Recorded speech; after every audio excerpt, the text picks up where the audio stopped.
Hey RATBAGGERS, it's Jade. Apologies today, something serious we need to talk about. I missed some survival news for my December video. To be fair, a couple of them seemed quite shock announcements coming out of nowhere, well, one of them at least, and the others, yeah, alright. Hey, I do my best with these videos, but it's hard work keeping up with every little bit of news. So today, I'm going to go over The Long Dark and its much awaited final piece of DLC for its current season pass. How Fallout 76 is going all G.I. Joe by adding a huge Cobra. Salt 2's got another update adding more features and places to go and explore, and also the end is in sight for its co-op, hopefully coming in early 2025.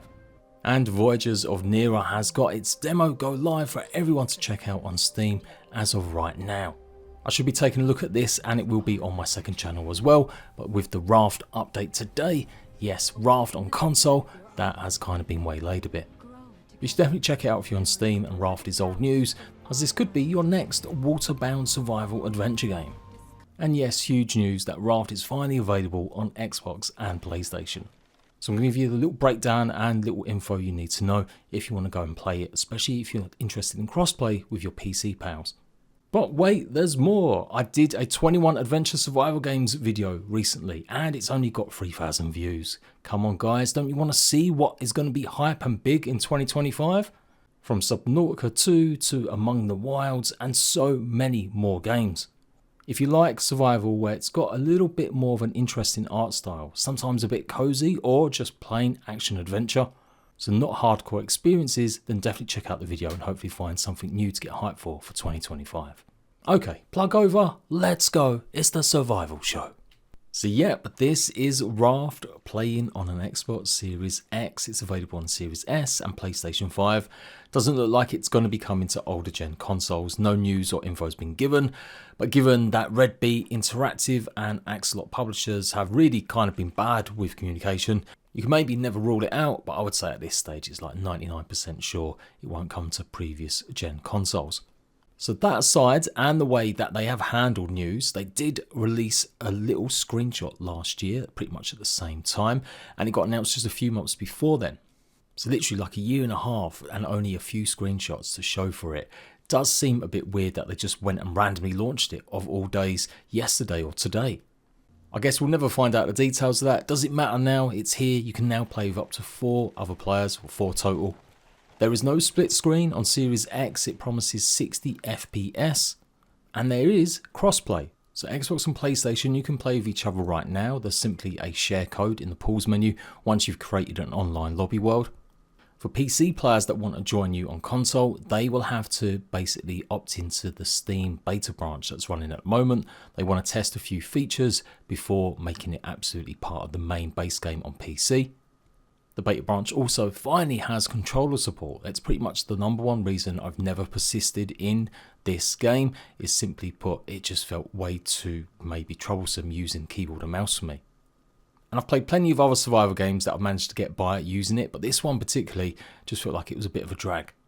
So finally, PC has now finally got full controller support, literally what, like 5 years after it originally actually came out. And it is RAFT. Like, if you're expecting anything crazily different, no, it is exactly the PC game that you've come to know and find. It did feel like it was running a little bit quicker, in that lots of the flotsam was moving pretty quickly, the shark tended to respawn pretty quickly. I don't know if it was my imagination or not. It's extremely grindy game, especially solo, getting enough resources. So definitely I would recommend for first time players actually playing it on slightly easy mode. You basically keep all your stuff if you die. Otherwise you lose 2/3 of your items if you die. And food and water isn't such a pain in the butt as well on easier mode. But yeah, pretty much sailing around, looking for islands, gathering up lots of trash and debris to hopefully unlock and build new resources and new crafting stations. Following a good story, which I never managed to obviously complete. The hype for this game was unreal. When it first launched on Steam, it caused huge waves. Thousands upon thousands of players tried it out.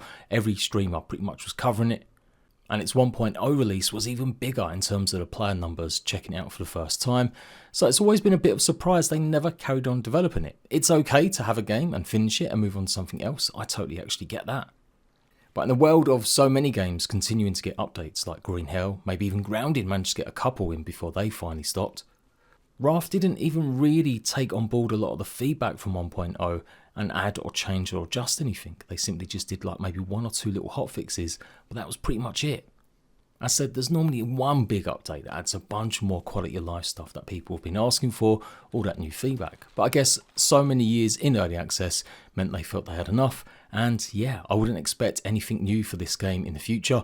So if you're expecting it to be a long haul one where you might get loads of DLC and updates, well, they haven't announced anything as of yet. Likely they could end up working on RAFT 2, who knows. So enjoy it if you're checking this out. If you want to see my 2.5 hour live stream and me struggling to survive and learn the basics again after not playing it for such a long time as well, then go and check out my other channel, Jade PG Crafted. It'll be there, and that's where you're going to find a bunch of guides and gameplay from the new console. And as said, if that's all done and dusted for you as a PC player, then maybe Voyagers of Nera might be something you want to check out. 1 to 10 player co-op action incoming, I do believe. A Fortnite Pixar-esque looking art style, adding a whole bunch of crafting survival elements as you explore tropical paradises and hopefully harness the power of elemental spirits. I've previewed and highlighted this quite a few times in other videos and list vids, and although it's kind of come out of nowhere in terms of lead up, it's definitely got promise and potential. So yeah, give the demo a shot today. I think it'll be running quite a while.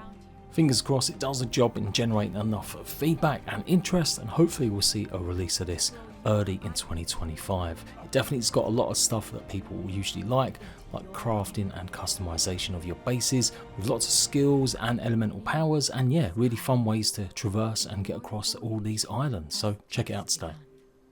So Fallout 76 has its Gleaming Depths update, adding brand new endgame activity, taking on a whole host of new gnarly monsters or revamped creatures in a vault that obviously seems pretty dangerous. Some sort of uranium or I guess crystal shard armor, and a whole host of other improvements in the beginning of their Season 19 of content. Yeah, I nearly said Season 9 there, realising, oh my god, 19 seasons of this. So expect a whole host of new changes and new features brought in as their season goes through. It's been a long time since I really tried this, and I haven't really felt like giving it a whirl, but you know what? There comes a point when even everyone's harshest critic might need to turn around and give it another shot. And given the popularity of, Dogmeat in the previous Fallout 4 game, it's a surprise they haven't actually brought pets into the game until recently. Literally, they're just adding a dog and a cat with this update as well. So far, it looks pretty basic in what they offer. You can bet they're going to add a ton of microtransaction skins for your pets in the future. Whole wave of changes and differences in some of the perks, and lots of quality of life update stuff, I have to say. It took me a good few minutes to scroll through all the patch notes, having a quick gander to see if anything was really crazy or exciting with this update. And the thing that drew my eye the most was definitely the endgame creature fight that you're going to be fighting.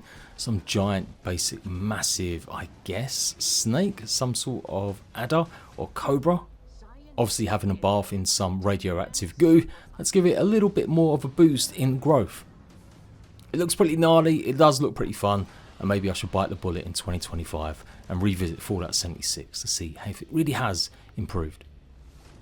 So yes, I maybe missed out a bit on the Fallout 76 progress as well as the Long Dark for my December survival show.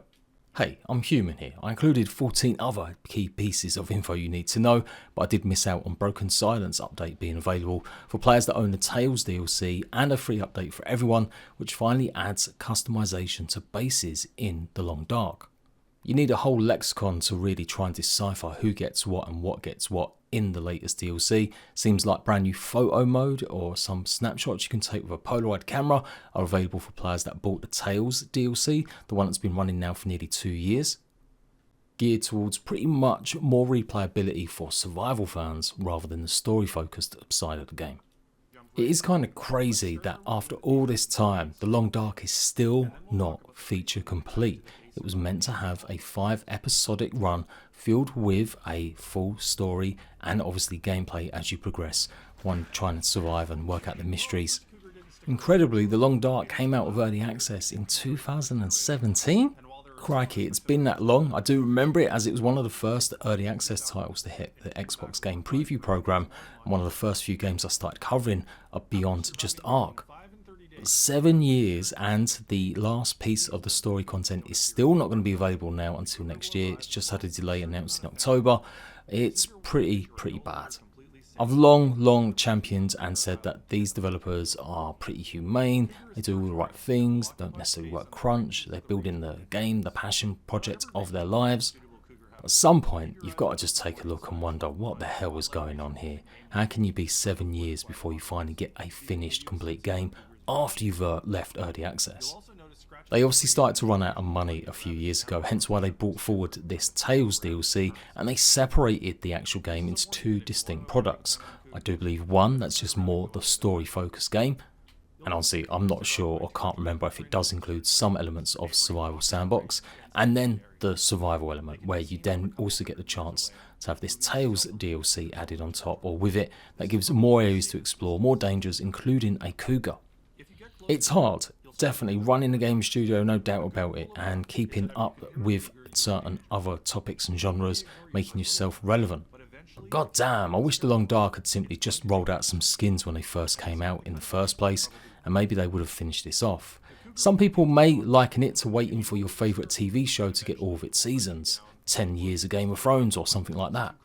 And you could go with that argument, but people have literally died waiting for the final part of this DLC. And expecting players to literally come back every 18 months to 2 years to check out an episode that might give them 8 to 10 hours of gameplay only. I'm not yet to even complete one of the first story missions, so what does it matter to me? Once it's out, I guess I'll be able to enjoy it in its feature length entirety. I do just feel a bit sorry for players that have been waiting all this time for a conclusion to a story they did or maybe started out 8 years ago. Imagine if Skyrim did that and you only got certain quest lines every couple of years to actually come and be completable. Crazy stuff. But it does look good how you can now customise your bases. These are safe houses scattered all around the maps, and you will be able to now do this in any of the versions that you've got. But yeah, things like the cougar as well as the Polaroid pictures and lots of other bits will only be for the Tales DLC, which is now finished, and apparently the whole full team will now be on completing the final Wintermute story content. And finishing off with another project that's taken a while to actually get finished, but this is definitely deserving of a little bit more patience. Salt 2 Shores of Gold is finally adding co-op very soon. Salt actually came out pretty much at the same time as Sea of Thieves, so it wasn't a direct rip-off, but sadly it's always been kind of coined that way, although it offered single player before Sea of Thieves managed to add their own private servers. Of course, the sequel's been out a couple of years now in early access, and it has never really gained that huge traction, and I really kind of hope it does, because it gets so many updates over the last few years, with the latest adding a brand new prison vault location to go and hopefully plunder for maybe jewels and more. Although I don't know what kind of jewels you're getting out of a prison, but you get the idea. It's really improved and added a lot more, including character customization, lots more dungeons, lots more revamps of all sorts of their systems, and now finally maybe co-op is in sight. It looks like they're just making progress, and they might be opening up some playtest servers in the future or a different branch maybe after Christmas to finally nail on co-op. So I'm rooting for them. They're literally a tiny little team. They've updated consistently, added improvements to the combat, the world exploration, types of things you find in terms of bandit camps, and improvements to traders, hunting and more. But for sure, it has been a while since I checked it out, pretty much only on its early access release. So definitely in 2025, I'm going to be revisiting a lot of games and seeing how much they have progressed and whether or not they're going to be worth your time checking out again. And for sure, I'll let you guys know when the co-op mode gets added. Keep this game in your sights. It might be something that turns out to be a real hidden gem once the co-op's finally added, and maybe a few more features. So there we go. There's a big announcements going live in the next couple of days, so I'll be trying to fit it all in before I take a few days off visiting London and family. So until next time, Ratbags, have a good one.